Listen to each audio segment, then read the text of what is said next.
YouTube, what's up, man? Thanks for sticking in with me. I hope you guys have been learning something. I hope you find these videos informative and entertaining. I'm doing a good job of enjoying myself. I'm happy to do them. So let me know, what your thoughts are about the channel, man. But if you made it this far, do me a favor and smash that like button, hit that subscribe and notification bell, man. That helps the channel out, helps me out, and I appreciate you for doing that. But as I always say, I don't like to waste your time. So let's get right into it. I am done with my Jordan 4s. Unfortunately, as I said in my last laser, video, I don't have a lot of Jordan 4s, and it's unfortunate. And I have even less Jordan 5s. We're in the end of May here, and I did, skip out on the Fire Red 5s. I stuck true to my word, you know what I mean? I said I was going to be more picky and skip some stuff, and I mentioned that in my copper drop video for May 2020. So if you could, go check that out. I give you my rationale and my reasoning for everything, but I stuck true to it no matter how hard it was. I skipped out on the Fire Red 5s.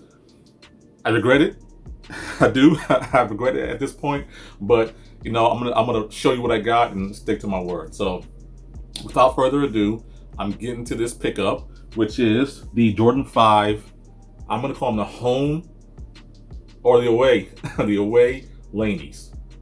And here they are. I don't see a ton of people rocking these shoes. I don't see a lot of people giving them the attention I think they deserve. I think if nothing else, these shoes are a great colorway for other sports teams. I mean, it should go without saying that this is a fantastic Golden State Warriors jersey. I think you can get away with either the old Rams or the Chargers jerseys to go with this. I think this is a pretty good colorway. I'm not entirely sure about the history of the shoe. I do know that Michael Jordan played for Laney High School in his JV and varsity years. There were some stories about how Jordan got cut, I think, from the varsity team or had to play JV. I don't want to destroy the story, but supposedly that's what really ignited that passion and that motivation for him to be so great. And this is the school where he attended at, and maybe that kicked it all off. So this is the colorway of Laney High School, and I think Laney might be in Carolina. Don't quote me on that. I don't know. Like I said, I don't know the history. I just know that this is a Laney shoe, and this is where he went to school at.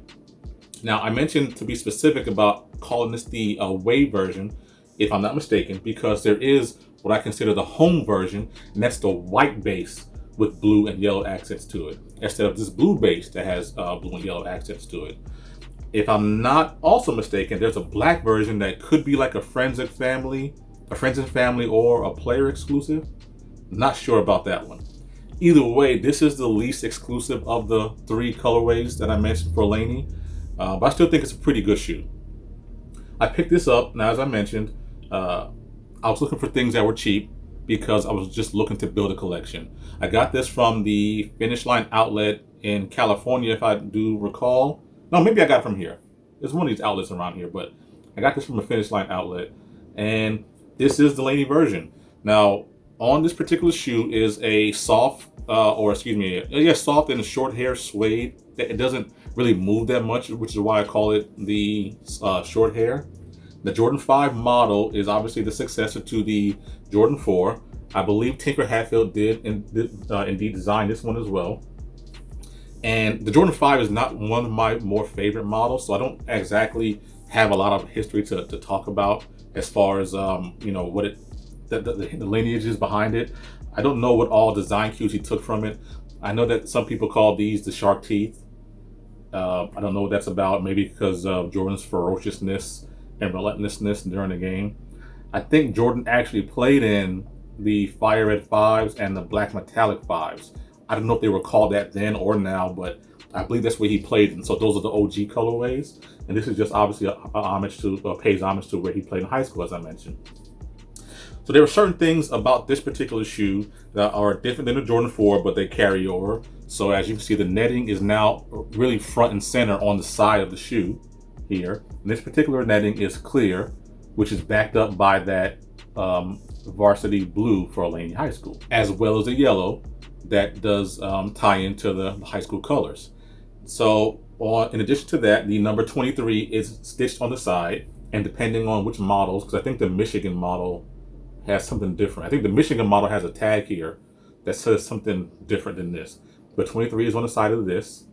Some Jordan 5s do indeed have Nike Air on the back if I'm not mistaken. This particular one, being a non-OG or a non-special edition, does have a Jumpman on the back. What I really do like about the shoe is that this is the first time, I believe, that they incorporated a lace lock, which looks a little different than the ones that are going to be on my favorite silhouette, the Jordan 6, which I can't wait to talk about those. And this particular one does have this translucent or icy bottom, which I think is an amazing touch and a fantastic addition to this particular shoe. A lot of people don't really care for it, but I really do like that icy bottom. And what I also like about this particular shoe is that the midsole here, or the sole or the midsole, whatever part you call it, does have this concrete style, cement style, decor on it, which I think is really cool. So whenever you see something that says like a black cement or a white cement, this actually does have cement on it, which I think is really dope. I think in this particular one, it may have been some design cues to start adding padding around the ankle area, because as you know, this is a high contact sport, especially when you do as much high flying as Jordan did, and a lot of movement, a lot of lateral movement, which can cause your ankles to bump into one another or to another player. So I think they had that bolstered to do that.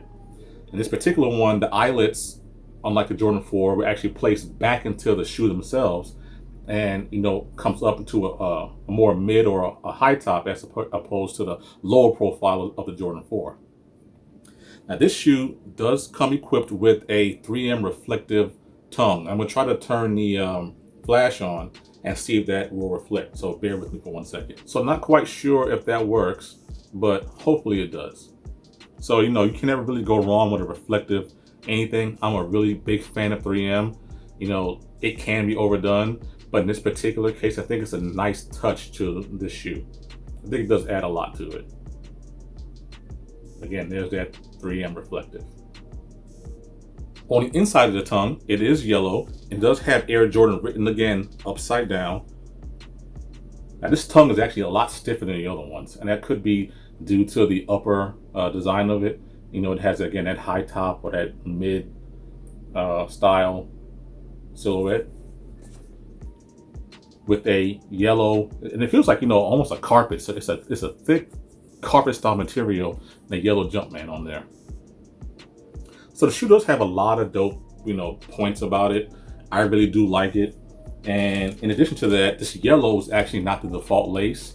This blue is the lace that comes inside the shoe, which I thought was a great touch. I am a sucker for lace swaps when it comes to the Jordans, and this was no exception. I think this does a fantastic job of making the shoe pop and stand out. I think a white lace, now that I'm looking at it, might also be pretty cool. There's not a whole lot of white on the shoe, but again, the away color or the away version of this is based in white with blue hints. So I think it could be a good inverse to that shoe. This shoe is not a must cop to me. I didn't even bother to check StockX prices. I'm pretty sure it's well under retail at this point. It could be had for pretty cheap, maybe next to nothing as far as shoes are concerned. But it's a great pickup if you're going to get the pack. Again, I can't be sure there's a black one, but I know there's a white one. If you can get all three, this is worth it to have. I don't know the prices of the other two. I may investigate, and like I said, at some point I'm going to liquidate shoes. This sticks around when and if only I can get the other two versions. So, stay tuned. Hopefully this channel grows and I'm around a long time. You get to see that come to fruition or not, and that'll determine whether or not this shoe stays. On a scale of 1 to 10, I think the shoe's around a 6.5 to 7. It's not the best, and it's absolutely not a must cop. You know what I mean? It's a good shoe to have to match with maybe some other stuff. Like I mentioned, this shoe does have some versatility to it as far as what you can wear with other sports teams' jerseys. And I think that's pretty good. You know what I mean? So if you wouldn't mind, check me out on Instagram. Hit me on Instagram at j_shoefanatic. Do me a favor, like, share, subscribe, hit the notification bell. Stick around. Once I get through my other Jordan 5, I'm going to hit my favorite silhouette of all time. And, I'm going to be super excited to do that one. And that's the Jordan 6. But in the meantime, This is the Jordan 5. I have my son in the background. I don't know if you hear him or not. But in the meantime, this is the Jordan 5 Laney. And I've been Jay Shoe Fanatic, man. Thanks a lot. Take it easy. Peace.